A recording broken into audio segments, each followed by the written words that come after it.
Hello again, my wonderful learners. How's your English journey going? I hope you're enjoying these word sessions as much as I am. Today, we've got a very special word. It's short, it's simple, and, surprise, it has more than one meaning. Today's word is soul. So, what does soul mean? Well, it can mean a few different things, depending on how you use it. First, sole can mean the bottom part of your foot or your shoe, that flat bit you walk on.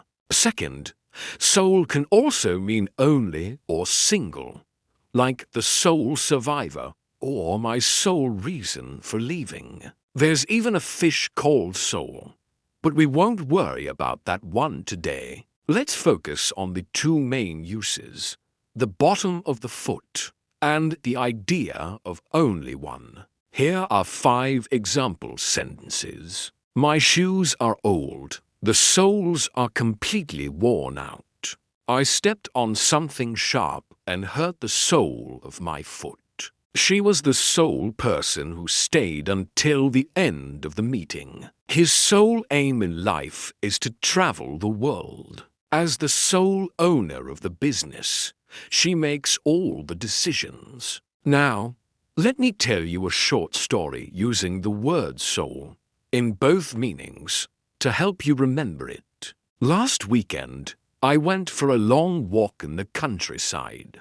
It was beautiful, but halfway through, I noticed something strange. My right shoe felt odd, and then I saw the sole had come off. Just my luck. I was the sole person on the trail that day. Not a single soul around. I laughed and thought, well, at least no one's here to see me limping. I found a stick and used it to support myself until I got back to the car. The walk wasn't easy, but it gave me time to think. Sometimes, being the sole person in a quiet place helps you clear your mind. When I got home, I threw the shoes away and ordered new ones with strong soles. Lesson learned.